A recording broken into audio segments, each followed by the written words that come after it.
One of the greatest catastrophes, perhaps in the history of the world, is upon us. It is actually happening right now. And that is the collapse of birth rates around the world, which could lead to, not having too many people in the very near future. So, this is something I stumbled across again on X, formerly Twitter. I'm going to read straight from a guy named Farzad. I don't know who he is, so I'm not saying this is I like him or follow him or anything. I just stumbled across this and thought it was very true. So I'm going to read from his tweet or post, whatever you call it, from Farzad Venus. The collapsing birth rate is actually way worse than you think. And this is really interesting. So he actually doesn't give us many specifics of the actual falling rates. We'll look at that after I read his post. His is more of the kind of the ideology. Why is it happening? One of the biggest things I have realized, this is from Farzad, since becoming a father 3 months ago, is that I spend an obscene amount of time thinking about the future.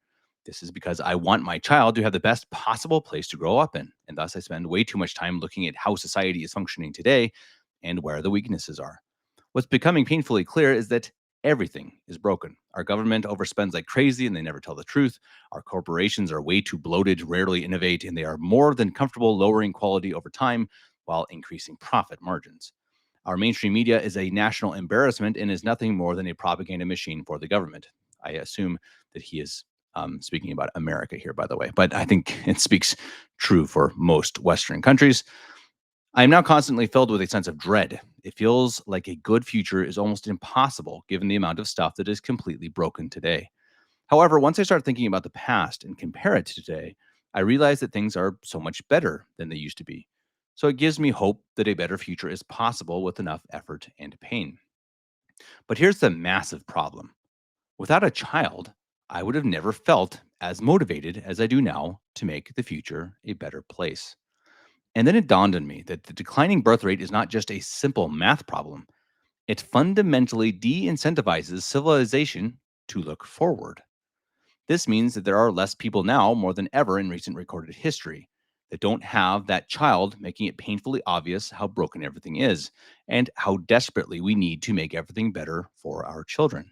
Instead, we are distracted by ever increasing technological wonders that will be maximally optimized to draw your attention away from reality using AI algorithms. We are distracted by amazing products and services and incredible destinations to visit. We are distracted by social media platforms that make it extremely difficult to stop paying attention to them. We are truly in a very, very, very dangerous place. We need more people speaking up about things that need to be fixed. We need more entrepreneurs tackling difficult problems. We need more public servants that have the people's best interest in mind. We need so much. But more important than all, we need more children. Children are the future, and without them, the future will disappear, literally. And I want to follow up immediately with a bit of a more stats based article I just found um, on, I think it's BBC. Yes, this is BBC.com. This is from 2020, by the way. It's gotten worse since then. The world is ill prepared for the global crash in children being born, which is set to have a jaw dropping impact on societies, say researchers. Falling fertility rates mean nearly every country could have shrinking populations by the end of the century. And 23 nations, including Spain and Japan, are expected to see their populations halve by 2100. Wow, half. Countries will also age dramatically, with as many people turning 80 as there are being born. What is going on? The fertility rate, the average number of children a woman gives birth to, is falling. If the number falls below approximately 2.1, then the size of the population starts to fall. In 1950, women were averaging 4.7 children in their lifetime. Wow. Researchers at the University of Washington's Institute for Health Metrics and Evaluation showed the global fertility rate nearly halved to 2.4 in 2017, and their study, published in The Lancet, projects it will fall below 1.7 by 2100. As you see, the steady decline since the 1960s. Wow. Who would have thought? Doesn't it seem like we talk a lot on this podcast about how the world just collapsed in the mid 1960s? Perhaps when the Vatican was taken over after Vatican II. The Catholic Church reduced to crumbs, really, to a remnant that kept the true faith, while the rest, the hierarchy, went along with the imposter church of the Novus Ordo. This is all connected, guys, for sure. The sexual revolution, feminism, it's all connected. Back to the article. As a result, the researchers expect the number of people on the planet to peak at 9.7 billion around 2064 before falling down to 8.8 billion by the end of the century. Now, this is also not taking into account disasters, famine, disease, etc., which could happen as well. That's a pretty big thing. Most of the world is transitioning into natural population decline, researcher Professor Christopher Murray told the BBC. I think it's incredibly hard to think this through and recognize how big a thing this is. It's extraordinary. We'll have to reorganize societies. Hmm. Yeah. Thank you, Professor Murray. Sounds a lot like globalism, right? That's exactly what they want. They want societies to collapse so that they can rebuild them in their own image, not their own image, I guess. The image they see, the image they want. They want this one world order. Why are fertility rates falling? It has nothing to do with sperm counts or the usual things that come to mind when discussing fertility. Instead, it is being driven by more women in education and work, as well as greater access to contraception, leading to women choosing to have fewer children. In many ways, falling fertility rates are a success story. In many ways, falling fertility rates are a success story. Ladies and gentlemen, this is what the mainstream thinking is.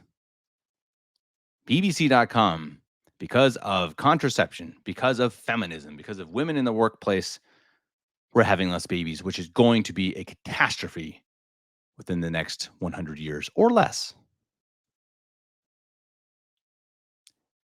We're going to have, in 100 years, you're going to have traditional Catholics and Muslims. That's about it. And actually, plenty of people from Africa. Africans are still having above replacement level babies. Perhaps that's why we see so many of them here in Europe. And well, can we blame them? If Europeans and Americans, et cetera, stop having babies, then the Africans don't, well, then we deserve to be conquered, if that's the right word. And that's pretty quickly what's happening, right? And if you want to believe that's an agenda, it's a plan, maybe, maybe not, but it's happening right before our eyes. And it just shows again how since the 1960s, this whole ideology of equality and feminism and modernism and indifferentism, etc., they lead to chaos, despair, and death. Right? They're a lot like communism, right? I mean, different but similar. Once you give up the God given rules, morality, instructions, really, our inner um, code, our conscience, the inner laws, the natural law, and the God given law. Once you just give up on those, you're done. You're done as a civilization. And that's what most of the Western world, and as we see, a lot of the Eastern world has done as well. And if you take away the intention of what the family should look like, where the women should be, what they should be, what the greatest thing a woman can do outside of being a nun is a mother. But that's not how the world thinks anymore. First, the women are told they have to achieve something in the workplace. They have to become this. They have to do this. They have to go to university and college and have to, become this. And then they have to be the boss. And then when does it end? When's the end? When do you decide that? When you're 35, then you can maybe have one child? Yes, that's exactly what's happening. I see it. Germany is a great example. So many mothers here have their first child in their mid 30s. And good for them for having a baby. That's good. But, it's not enough. Sorry. Yeah, I've gotten a little bit of hot water over here because of taking altern leave, so the parental leave, which I get here legally in Germany because I'm having my third baby, had my third baby, and I even said to some people, I was like, hey, I'm doing my part. Trying. My wife and I are trying. We're trying to, at least be above replacement level here. We also started later than we would have liked. I wish we had started early. Young stupidity, I suppose. But it's the greatest thing we can do, I think, in this battle of culture. Have Catholic families. Man, that's it. That is the way, and be Catholic, be good, contribute to your society in a Catholic way. Raise your children to be honest, moral, virtuous. And in the next 50, 60, 70 years, when the world population is cut in half, there'll be a lot more opportunities to lead. And that is what we have to prepare our children for, right? I think not just to save their souls, of course, that's the primary thing, but also to lead, to be able to know what is right and wrong truly, and to be able to tell others, to lead others in the right direction, perhaps in major places, maybe in government. It's not that crazy. Who knows where the world's going in 50, 60 years, as we see? BBC article 70 years, the population could be halved. Just imagine that, here in our little town, half the people. Okay, what happens to the houses? Who does the jobs? You're in a very different world. That's what they say here. And they want it to be a globalistic world. They want us to leave our little countries. They want us to all live in big, huge metropolis cities so that they can control us. That's what they want. That's not conspiracy theory. That's what they want. They tell you this very openly. How are we going to fight that? Maybe our kids can be farmers and they can help to supply food to the rest of the people. Maybe we all join a conclave. Maybe we move to traditionalist Russia, as I recently talked about. It is a catastrophe. There are not enough babies in this world, and I think you already start to see it. In a socialized system like Germany, where you have to have replacement level people to pay for the retirees, it's going to end quickly. So anyone who's in that system, myself included, better have a plan, because once I'm at retirement age, there's going to be no one to pay. Too many old people, not enough young people. The whole system will collapse. It will. It's something that this article, of course, doesn't go into. It's fine. It's not long enough.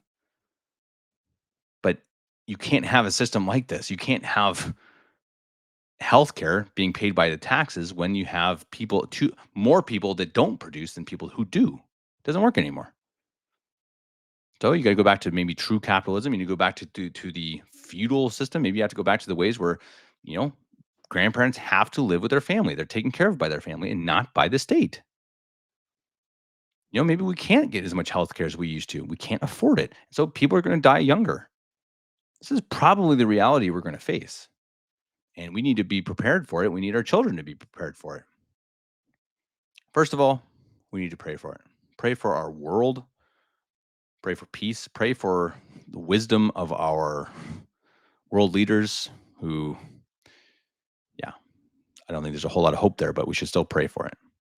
Because if you have someone like Vladimir Putin, who, you know, not a great guy, but understands that, hey, I actually think traditionalist values will be good for my country, we could actually have hope, even if it's a dictator, even if it's an evil man. If he understands traditionalist values actually provide a future, while modernist values provide death. I'm Kevin Davis.